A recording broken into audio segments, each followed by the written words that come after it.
buenos días, nos encontramos en una nueva edición de Perspectivas. Mi nombre es Sara Santamaría y el día de hoy tocaremos el tema de innovación en gestión del aprendizaje. ¿Qué tan importante es innovar en una empresa? ¿Cómo se puede gestionar el aprendizaje dentro de una organización? ¿Y qué tan importante es la gestión del conocimiento en una organización? Para ello vamos a contar con la participación de Daniel Ávila. Él es profesor de la Escuela de Posgrado de la Universidad del Pacífico y además está participando en el programa de intensivo de Innovation Impact Lab. Muy buenos días, Daniel. ¿Cómo estás? Estamos contigo el día de hoy para tocar el tema de innovación en gestión del aprendizaje. Para poder situarnos en el tema, primero coméntanos qué es innovación, qué significa innovar dentro de una organización. Pues es una pregunta interesante porque muchas empresas el tema de innovación lo ven como una cuestión así muy difícil y complicada, ¿no? Y para genios, ¿no? En realidad la innovación debería ser como, bueno, en general lo que es la definición para mí de innovación es pensar en el futuro. Tú deberías tener dentro de las funciones en toda la organización dos grandes funciones: el día a día, es decir, la operación. Yo tengo que hacer el proceso industrial, tengo que hacer la venta de ciertos productos, tengo que hacer la venta de los servicios, pero en paralelo tienes que tener otra función, que es la de pensar cómo hago esto de mejor manera, cómo hago que este negocio se mantenga en el tiempo. De hecho, si tú ves las 500 empresas más importantes de Estados Unidos, en el 70 duraban 60-70 años de duración una empresa. En el 90 y tantos ya se vio que se había reducido eso a 19 años, y ahora una empresa en estas épocas más o menos debe estar durando entre 10 a 13 años. Entonces son empresas que van a durar poco si no estás pensando en la innovación. Entonces en realidad la innovación es pensar en el futuro. ¿Cómo hago esto de mejor manera? ¿Cómo lo puedo cambiar? ¿Cómo hago este producto y lo vendo? ¿Cómo vendo otro producto? Etcétera, ¿no? Entonces casi que debería ser una tarea típica de todas las organizaciones y tenerlo metido dentro, ¿no? Es un poco lo que sería la definición macro, ¿no? Y al final es un proceso, o sea, no es una cosa de un genio, ¿no? Sino es un proceso que tiene una sistematización, como lo que estamos haciendo con todos estos alumnos de posgrado, ¿no? ¿Y a qué nos referimos con la gestión del aprendizaje o gestión del conocimiento en la empresa? El aprendizaje, si yo cuando tengo a los alumnos que están haciendo los programas de recursos humanos y han pasado por cursos de selección, han pasado por cursos de gestión del desempeño, por cursos de legales, de temas remunerativos, en general yo siempre les digo, la capacitación ¿dónde está dentro de las empresas, ¿no? Tú cuando formas una empresa, cuando creas una empresa, son 2 socios, 3 socios, y se forma la empresa, lo primero que hacen es empezar a gestionar ellos todos los temas, ¿no? Luego, si va creciendo la empresa, pues oye, si contratamos un área de selección porque estamos creciendo mucho, y si contratamos un área legal porque ya esto hay que tener planillas, hay que tener otros temas, entonces ya lo necesitamos dentro, ¿no? Y así van metiéndole, oye, y remuneraciones, porque para que haya equidad interna, haya equidad externa, necesitamos ya un área que vea el tema remunerativo. Y luego llega un momento en que dices, ¿y dónde está capacitación? En general, ¿por qué no hay capacitación en las empresas? Yo digo que hay muy pocas empresas en el Perú que tienen áreas de capacitación. Lo que pasa es que en la cabeza de la gente es tan sencillo como, y se ha resumido a comprar cursos. Entonces, oye, a ver, ¿qué necesita la gente? Trabajo en equipo, venga, 400 cursos de trabajo en equipo. Que necesitan formación en ISO 9001, bueno, capacitación en ISO. Entonces, lo que se ha convertido en la capacitación es en conseguir básicamente cursos. Entonces, la gestión del aprendizaje, como la palabra dice, es cómo consigo controlar el aprendizaje dentro de la empresa, enfocado, y no sea cursos que se van bien en que no sabes qué impacto tienen. Entonces, lo que hace una unidad de capacitación dentro de una empresa es ese aprendizaje dentro de la organización lo consigo controlar. Entonces ya sé dónde está, en qué momento lo necesito y en qué momento lo tengo que compartir y a quiénes. Entonces, digamos, de manera macro, ¿no? Sería un poco eso la gestión del aprendizaje, ¿no? ¿Y de qué manera podemos enfocar esto? Porque si una empresa no realiza esta gestión adecuada del aprendizaje en una organización, ¿de qué manera impactaría que no lo haga? Claro, lo que pasa es que la gestión del conocimiento para mí es a diferencia de las otras áreas que podría haber en recursos humanos, es la que está directamente ligada al comportamiento. Entonces, si logramos gestionarla, impactamos en el comportamiento, en la conducta. ¿Qué es lo que genera la conducta? Pues dentro de los negocios lo que genera es productividad, eficiencia, etcétera. Entonces lo que hacemos dentro de capacitación o de gestión del aprendizaje, cada uno le llama de una manera, formación, etcétera, es conseguir descubrir cuáles son esos comportamientos y esas conductas que tiene que tener la gente para conseguir ciertos resultados.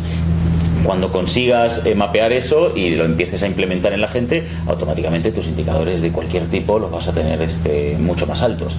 Si no lo controlas, lo que va a pasar es que esto va a ir, a lo mejor hay cosas que hace una unidad, otra unidad, o sea, las empresas tampoco es que se van al garete, han ido funcionando con los años, pero probablemente gastando mucho dinero y a ver si le dan por acá, alguno le da, otro no le da, etcétera, ¿no? Entonces básicamente no estás teniendo control del gasto ni de qué es lo que impacta y que hay muchas cosas, pues hoy hay miles de cursos sobre cosas que no sirven para nada.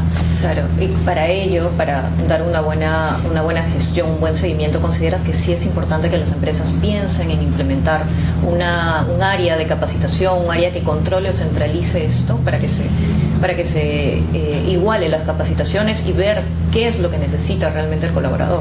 Lo importante es que alguien lo gestione. Si a lo mejor no hay presupuestos para invertir en un área de capacitación, en un área no sé qué, porque te digo, hay que también pensar en la realidad de las empresas. La realidad de las empresas es que tiene una persona de recursos humanos y algunos.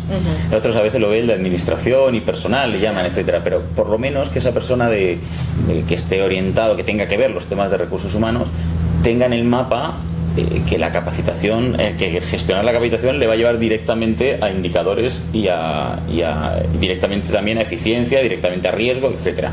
Entonces, lo que recomiendo es que empiecen a ver cuáles son las necesidades de formación. Y para eso hay que levantar. Esto es como un proceso, lo que decía al inicio de la capacitación, al igual que la innovación, son procesos. Entonces la capacitación y la formación en general es un proceso que tiene un input y tiene un output. ¿El input qué es? Todas las planillas de desempeño que haya, las evaluaciones potenciales, reuniones con gerentes, reuniones con colaboradores, encuestas de clima, toda esa información son input. ¿Para qué? Para pasarlo por un proceso de análisis, diseño, desarrollo, etcétera, implementación y evaluación, y al final, ¿qué es lo que te salen? Competencias desarrolladas, adquiridas, mejoradas. Entonces lo que tiene que hacer esta persona es controlarlo, y sobre todo lo que tienen que tener claro, y esto para todos los que trabajamos en recursos humanos, es en qué consiste el negocio, que es un poco lo que adolecemos. La capacitación está directamente ligada al negocio. Si no, empezamos a hacer cursos de Excel.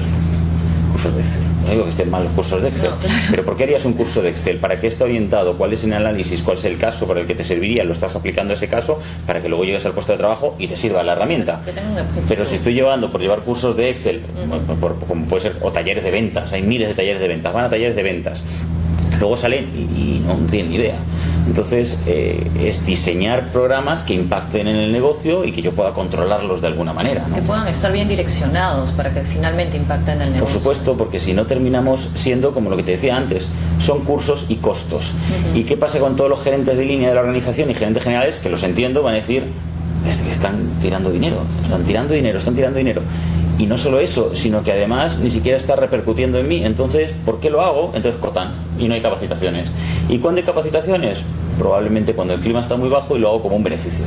Como si les diera caramelos. Pues lo mismo, venga, un curso, dale un taller de no sé qué, venga, mándalo a, no sé, dale un ticket de descuento en el cine, dale un curso de Excel, dale un curso de ventas. Entonces termina siendo, y que tenga su certificado, porque en el fondo el regalito es el certificado, entonces termina siendo un beneficio, más que una cosa orientada al negocio. Entonces no lo están viendo como negocio la gente de línea, ¿no? Y allí, en este tema, ¿cómo ingresa la innovación? ¿De qué manera se aplica o se necesita la innovación? Aquí ha habido mucha innovación. Al nosotros tener a veces un esquema mental de que la innovación es básicamente para productos, porque tenemos metido todo el tema de tecnología, en los famosos Apple y todas estas cosas.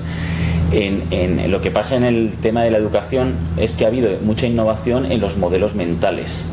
Sin irnos muy lejos, lo que teníamos, el paradigma antiguo del inicio del siglo XX, era un modelo de que yo te enseño a ti algo que no sabes. Entonces yo, profesor, soy el sabio que te ilumino a ti, alumno, para transmitirte este conocimiento, ¿ya? Estoy hablando de inicio del siglo XX, pero cuando te lo explico probablemente todavía conozcas gente, o te venga a la cabeza gente que tiene ese esquema, ¿no? En las universidades, en los colegios pasará mucho, que tú no sabes nada, yo te voy a transmitir, ¿no? ocurrió algo bien interesante. A veces la innovación viene por la historia y acontecimientos históricos. Aquí vino la Segunda Guerra Mundial. La Segunda Guerra Mundial fue muy interesante porque tú dices, a ver, el modelo de los americanos, tenemos que formar a cientos de miles de soldados en muy poco tiempo.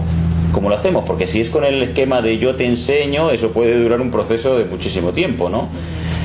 Entonces era interesante porque lo que tuvieron que hacer es adaptarse. Oye, tenemos que ir al bull, que es la conducta. Lo que nos interesa es la conducta de que tiene que hacer esto y esto. Entonces vamos a la conducta. Y fue el modelo.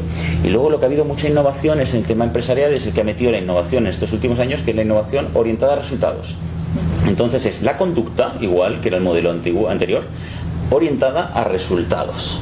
Entonces, en lo que se ha visto y todos los modelos de innovación de aprendizaje que han cambiado es porque todos han estado orientados a conseguir que ese indicador suba. Entonces, veamos cuáles son las conductas que hacen que esto suba. Entonces ya no te enseño solo conductas, sino esas conductas que impactan en resultados. Y a partir de ahí, miles de metodologías y miles de cosas que se han ido innovando en base a este cambio totalmente de paradigma, ¿no? Tenemos una pregunta de la usuaria Ashley Natalie Palomino. ¿Cuán importante es la innovación en pequeñas empresas? ¿Cómo ayudará el crecimiento del negocio? Que más o menos lo que estábamos conversando de qué manera esas pequeñas empresas que quizás no tienen los recursos necesarios para colocar un área específica que vea eso. En realidad, yo siempre digo, la innovación, ¿sabes dónde suele ocurrir? En donde hay carencias y donde hay también, digamos, demasiados recursos, ¿no? Cuando hay carencias, y eso ha pasado en toda la historia del Perú, ¿no? Tú ves a todos los pequeños empresarios aquí en el Perú y tú ves negocios que son alucinantes. O sea, aunque queramos algunos disminuirlos o no, pero hay negocios que son alucinantes, que se les ha ocurrido. ¿Por qué? Porque no tenía ya cómo vivir. Entonces, ante la carencia surgen. Entonces, en las organizaciones que tienen poco dinero, lo que empiezan a surgir muchas innovaciones, y todas estas metodologías que han salido nuevas en estos años en capacitación están muy orientadas a conseguir pocos resultados.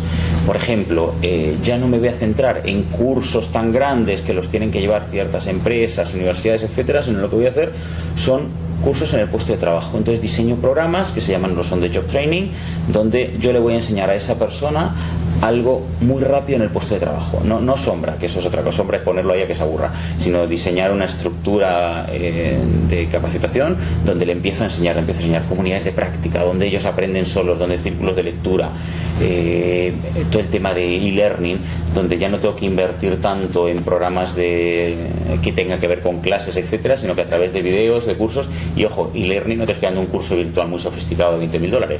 Un e-learning es, y lo hemos hecho muchas veces, yo trabajo en el banco de crédito, había cursos que era enseñarles a contar los billetes, porque los billetes los cuentan con técnicas, ¿no? De poner a un chico de mi equipo con una camarita, grabarle cómo contaba el video, y luego se lo pasas a los 800 que vienen y empiezan y les das papel. Bueno, no les podemos dar billetes de verdad, pero bueno, les das papel y ese papel empiezan a contarlo viendo el video, taca, taca, taca, y aprenden. O sea, digamos, hay mucha innovación en temas de metodologías de aprendizaje para las empresas. Si lo ves desde cómo es importante la innovación en las pequeñas empresas, no es que es importante, es que es crítico, porque en general ellos, una de las cosas que tienen, no tienen volumen, no pueden competir con grandes empresas, entonces tienen que innovar sobre todo en una ventaja que tienen entre las grandes empresas, que son grandes buques, en temas de redes organizacionales entre ellos, porque como todavía son pequeños, tiene que haber mucha más eficiencia, que eso es en el proceso. Entonces, el área comercial con el área de riesgos, el área de recursos humanos, el área de back office, todos tiene que haber una línea de eficiencia entre ellos muy grande, y ahí es donde se tiene que innovar, porque si no hay eficiencia, pierden las empresas pequeñas. Una siguiente pregunta de Nancy Portugal Prado. ¿En qué etapa de una empresa se debería considerar destinar presupuesto específico para capacitaciones?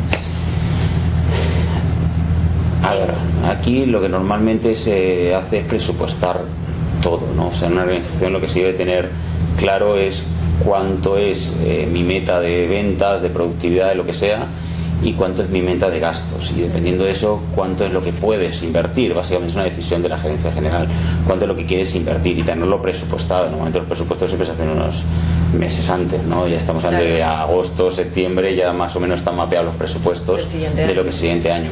Pero normalmente lo que suele pasar en formación, en capacitación, es que lo que debería haber siempre son comités de presupuestos, donde tú puedas ir con un modelo, un estudio, un caso, donde tú le digas: oye, mira, he visto que si queremos crecer un poco más en este tema, podemos hacer esto, y esto va a impactar. Y lo argumentas ante un comité de productividad y pum, te sueltan el dinero, pero ¿no? Que se necesita, de lo contrario no va a haber esa aprobación. Y de manera general, todos los libros y todas las empresas te dicen: los mejores momentos para invertir son los momentos de crisis.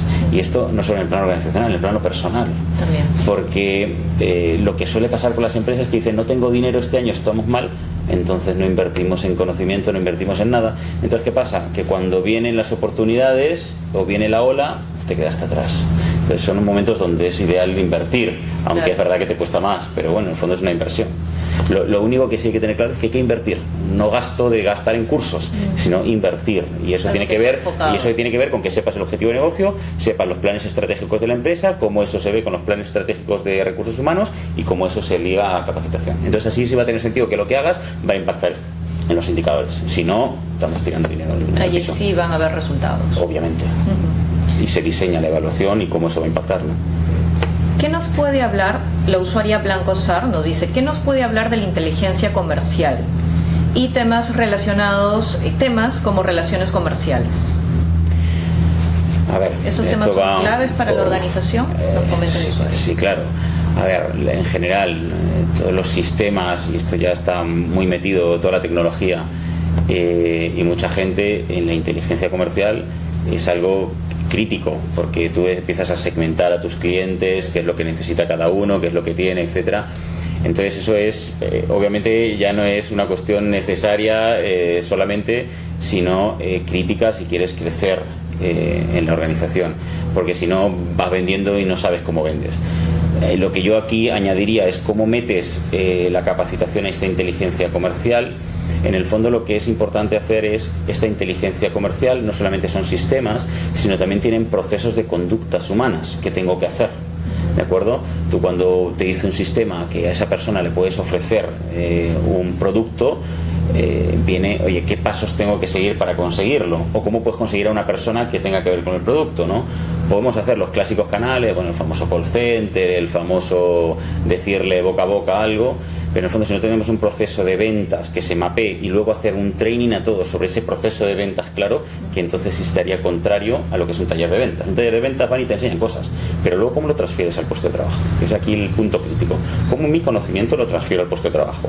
Cuando tú haces modelos de ventas donde tienes que hacer A, B, C, D y los entrenas a las personas en estos modelos, ya salen directos al puesto de trabajo a hacer el modelo, entonces ya te va a impactar en ventas, ¿no? Entonces, bueno, sí, obviamente la inteligencia comercial es crítica, ¿no?, en todas las empresas. El problema es que pocos lo tienen. Yo te digo, de las empresas de aquí, obviamente todos los bancos lo tienen desarrollado, empresas transnacionales también, pero después hay pocas empresas que lo han desarrollado, ¿no?, sobre todo en lo que es consumo masivo, ¿no? Que es donde más se necesita. Claro, por supuesto, es donde tienes que más que segmentar. Pues si es un producto, no sé, yo vendo aceros de alta definición y sabes que en el fondo tienes 3 mineras que te lo compran, pues bueno, tampoco hay que hacer mucha historia, ¿no? Claro. Pero cuando tienes que hacer un producto que se lo vas a vender a 2 millones de personas, ahí tienes que empezar a ver cuáles son estos. Para eso es importante saber cuál es tu mercado en general. Por supuesto, cuál es tu mercado, cuál es tu propuesta de valor, y ahí viene el tema de la innovación, cómo estás en eficiencia, ingresos, etcétera, ¿no? Cuál es tu capacidad también de llegar a ese mercado, ¿no? La usuaria Cecilia Vidal nos dice: ¿se puede aplicar el Design Thinking en la pequeña empresa o mejor el Lean Startup? ¿Se puede aplicar esto? Por supuesto. De hecho, son como 2 etapas. Tú puedes hacer para empezar una empresa el Design Thinking, pero luego en una empresa que ya está formada también puedes hacer el modelo de Design Thinking. Lo importante en el Design Thinking es tener claro cuáles son los problemas y que sean focos claros. Entonces, yo veo que la gente no pasa, no sé, yo tengo una bodega un poco más grande y veo que no pasan por una zona, nunca pasa nadie por esa zona y no compran entonces nada de esos productos.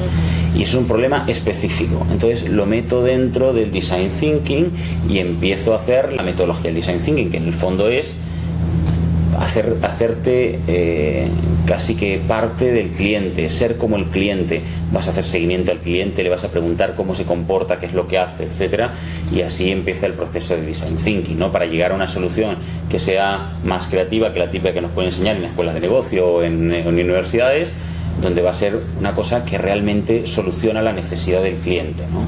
O sea, allí estarías tomando toda la experiencia o el conocimiento de toda la experiencia que tiene el cliente al adquirir un producto, al acercarse al producto. Más que la experiencia, lo que haces es, el cliente tiene dos discursos: el discurso racional y el discurso, llamémosle irracional o inconsciente. Te pongo un ejemplo.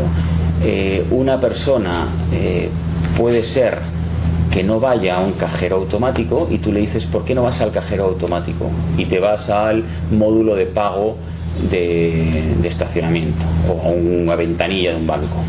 ¿Por qué no vas? No, es que prefiero, porque me gusta más, me es más cómodo, porque no me gusta la tecnología, y te van a decir cosas racionales. Pero si empiezas a estar con ellos, cosas que se han ido descubriendo, cuando empiezas con ellos a ver y vas con ellos a dónde, cómo lo hacen y a otras cosas, y empiezas a hablar con ellos, a conversar de todo y empiezas a empatizar, que es la palabra clave en Design Thinking, empiezas a empatizar. Las cosas que salen, que es lo que se llama el insight es lo que está detrás, esa revelación que te dice, mira, este no está yendo, y salen cosas porque tiene miedo a la vergüenza. Y eso no te lo hubiera dicho, no, es que tengo miedo tengo vergüenza. Nunca te lo voy a decir, pero cuando empiezas a empatizar con él, a ver, descubres, eso es el insight en Design Thinking, descubres, y esa es la clave del Design Thinking, conseguir hacer mucha investigación para llegar a ese, y mucho análisis para llegar a ese insight que te diga, es un tema de vergüenza, es un tema de miedo, es un tema, por ejemplo, los cochecitos en los lugares comerciales que no los cogen, no los llevan, ¿no? ¿Y por qué? Y empiezas a descubrir, y es un tema de asco, porque no quiero que mi hijo, protección y todo el tema, se ensucie con el cochecito, porque qué microbios tendrá otro y no sé qué, no sé cuánto. Entonces, esas cosas no las hubiera descubierto si tú le dices a alguien, no es que me da asco que otro niño, no te lo va a decir nunca, pero en el fondo vas descubriendo eso y sale, y a partir de ahí se te abre un abanico de soluciones infinitas para conseguir que esa persona no tenga miedo. Porque si hubiéramos seguido su discurso racional, y en una pequeña empresa igual, si hubiéramos visto el tema racional, no, es que falta señalética para los cajeros, pues le ponemos ahí bombos, platillos y le ponemos colores y todo, igual no van a ir. Claro. O sea, al final no lo solucionaría, ¿no? Por eso que es importante el design thinking en cualquier empresa, en todos los procesos que se pueda, ¿no? Tener a gente investigándolo y sacando información, y eso ya te digo que hay muchísimas empresas de todos los tipos que están ya... Que manejan directamente el design thinking. Que manejan directamente, o que contratan consultoras y empresas para este tema, obviamente, también, ¿no?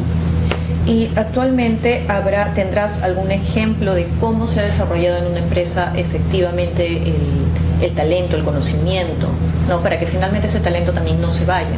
¿Cómo reacciona la empresa frente a ello? Aquí lo que yo podría decir que estoy un poquito ahí en desacuerdo con esto de mantener el talento. Lo digo porque tenemos unas nuevas generaciones que ya no te van a aguantar como otros. Tengo algunos amigos de mi padre que son orgullosos de haber estado 30, 40 años en una empresa.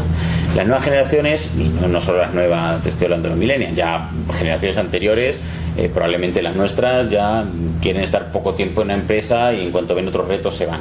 Entonces, yo creo que no hay que estar tan obsesionado con invertir en retener el talento, porque te cuesta muchísimo. Infraestructura, mejores sueldos por encima de la media, también programas muy buenos de bienestar, de beneficios, etcétera. Te cuesta demasiado dinero, entonces una pequeña empresa se agobia y dice, ya no puedo hacer nada, además me viene una gran empresa y me los quita al minuto. Sino más bien conseguir invertir en cuáles son esas prácticas, y esto están los modelos de prácticas de formación, cuáles son esas prácticas que impactan, tenerlas claros y entrenar a todos esos en esas prácticas que van a impactar en el negocio. Que se va, que venga otro. Y para entrar on the job training, ya no clases presenciales con muchos cursos y muchas clases, sino on the job training. Programas donde esté diseñado el tema, viene uno, rápidamente ya en el puesto de trabajo lo aprende y lo empieza a implementar. Con estos modelos de formación y sistemas de formación hace que ya no te duela tanto en la retención. Ojo, que si tienes el dinero y puedes retenerlos, mejor, pero vamos, tampoco ya es un dolor de cabeza ese tema, porque en las empresas pequeñas lamentablemente la rotación va a ser altísima. Tenemos una última pregunta de K. Steven. Él nos dice, del usuario K. Steven, él nos dice: estuve en una agencia en donde cada equipo de trabajo trabaja solo. ¿Cómo puedo lograr que la alta gerencia se dé cuenta que hay mucho conocimiento que puede ser compartido entre todos? ¿Qué propuestas les puedo llevar? Mira, aquí es súper interesante porque además hay una cosa que pasa también, no solo que trabajan solos y no hay, sino que hay un divorcio entre la alta gerencia y en paralelo la estrategia y la operación. Entonces la estrategia a veces se pintan y son muy bonitas, pero luego hay una brecha muy grande para que esa estrategia se implemente y se aterrice en la organización. Entonces hay mucha gente que lleva muchos cursos, talleres, mucha estrategia, muchos días, etcétera, y no llega a la operación. ¿Y qué pasa? Que la operación, esta gente está en el día a día. Entonces, los modelos que yo he implementado mucho en empresas y que se está haciendo para que realmente genere impacto, y que son los modelos que vienen ahora en todas las empresas y en todos los países donde ha habido mucha crisis y donde ya el dinero no abunda, lo que se hacen son programas donde involucra a los colaboradores. Entonces, un modelo de prácticas que te comentaba antes de aprendizaje, ¿cómo empieza? Con todos los que tienen que ver con operación. Vienen a un lugar de trabajo, un taller, donde se levanta toda la información que tienen, qué cosas han funcionado, qué cosas no, empiezan a compartir entre ellos, se gestiona el conocimiento y se diseñan esas prácticas. Esas prácticas se lleva a la gerencia, las validan y se empieza a pilotear e implementar. Y vas a ver cómo la gerencia en un momento dice: oye, estos son los que tienen el éxito del negocio, claro, y no lo tengo yo. Entonces ahí es donde viene el tema, conseguir modelos de prácticas que salga de la gente, porque además luego desde arriba lo que pasaba en la estrategia es que no lo compran. La gente de abajo dice: no lo compro, no lo hago, esto no tiene sentido. Pero cuando ellos lo han diseñado juntos, ya no tienes que motivarlos para que lo hagan. Ellos mismos han decidido que eso es lo que hay que hacer, y por eso me comprometo. Entonces, al involucrarlos es mucho más exitoso. Y ya para finalizar, Daniel, tú ahorita te estás presentando, bueno, en el programa intensivo que se está dando en la escuela de posgrado, que es el Innovation Impact Lab, que está dirigido a nuestros alumnos de maestría. Y este año a profesores, además. Y este año también a profesores. Sí. ¿Estos temas los estás tocando también aquí? ¿Qué estás abarcando? ¿Qué temas estás abarcando? Aquí es interesante porque otros años lo que hemos hecho ha sido con problemas sociales, el tema del tráfico, las combis, etcétera. A partir del año pasado, y este año estamos repitiendo, estamos yéndonos a organizaciones, a corporaciones. Entonces es súper interesante porque es la innovación aterrizada en la organización. Entonces este año con alumnos y también con profesores y también con exalumnos, este año es súper interesante. Lo que estamos haciendo son problemas concretos, en este caso un centro comercial que tiene muchos problemas. Por ejemplo, no dejan las bandejas del fast food, no las echan, ¿no? Y se suele dar. ¿Y cómo hacemos algo? Yo he hecho miles de cosas, he puesto, digamos, lo que te diría cualquier esquema de marketing, ¿no? Ya he hecho una publicidad, unos no sé qué, les digo, les aviso, etcétera, y no lo hacen. Entonces, lo que estamos haciendo con toda esta gente que son de todas las maestrías, los mezclamos. Entonces hay uno de finanzas, uno de recursos humanos, de MDO, etcétera. Empezamos con la metodología del design thinking, empezamos a ver cómo se comporta el cliente, a que empaticen con ellos, a que hablen con los que sí las dejan, no las dejan y por qué, etcétera, para que levanten información y hagamos el proceso para descubrir algo, este insight, que nos lleve a alternativas de solución que no había pensado el centro comercial. También está otro banco con muchos temas también, cajeros, por ejemplo, casos bien interesantes, depósito de dinero en cajeros, que viene gente que lo deposita de cualquier manera y no hay forma de hacerles entender. A veces hasta los meten con rollos de papel o con y los meten ahí, no caben. Entonces digo, ¿cómo consigo algo? Porque hemos intentado de todo. Entonces, cuando ya has intentado de todo, el design thinking funciona. Viene el design thinking que te ayuda a enfocarte en el cliente y a conseguir soluciones mucho. Entonces, si te fijas, todo esto que estamos viendo de gestión del conocimiento, de aprendizaje, de innovación ligado a las organizaciones, está plasmado en este evento, ¿no? Entonces y además están las empresas que se pelean por venir, porque claro, en el fondo tengo a 700, 800 alumnos de maestría y además profesores pensando gratis en mi empresa. O sea, es una maravilla. Yo me encantaría, ¿no? O sea, sería ideal, ¿no? Entonces, en ese sentido, es ganan todos. Gana la empresa, gana los alumnos, ganan todos, gana la sociedad en general, o sea, ahí ganamos todos. Y bueno, eso todavía termina hasta la siguiente semana, ¿no? Sí, son hasta el 27, son varios grupos, porque no podemos estar con los 800 al mismo tiempo, los dividimos en 4 grandes grupos, con algunos se trabaja durante la semana, con otros más fuertes durante el fin de semana, pero vamos, son 2 grandes semanas de trabajo intensivo, campo, que salgan a los centros comerciales, a los bancos, etcétera, depende del caso que les haya tocado, a levantar información, que se pongan juntos y trabajen, que hagan prototipos, maquetas de cómo sería la solución, que vayan otra vez a testear y que el cliente vea la maqueta si le ha gustado o no le ha gustado. O sea, es interactivo, es más taller, con muchas charlas también interesantes de los temas de Design Thinking, con los profesores que damos charlas. Es una cosa bastante intensiva pero gratificante. Bien. Muchas gracias, Daniel. El día de hoy hemos estado bajo el tema innovación en gestión del aprendizaje, muy importante, y es un tema que está ahorita en agenda para todas las empresas, todas las organizaciones. Y bueno, muchas gracias, Daniel. Vamos a estar contigo en una próxima oportunidad. Él es Daniel Ávila, él es profesor de la Escuela de Posgrado de la Universidad del Pacífico y además también está dictando actualmente conferencias en el programa intensivo que está llevando a cabo la escuela, que es para alumnos de maestría, que es el Innovation Impact Lab. Muchas gracias, hasta una próxima oportunidad. Hasta luego.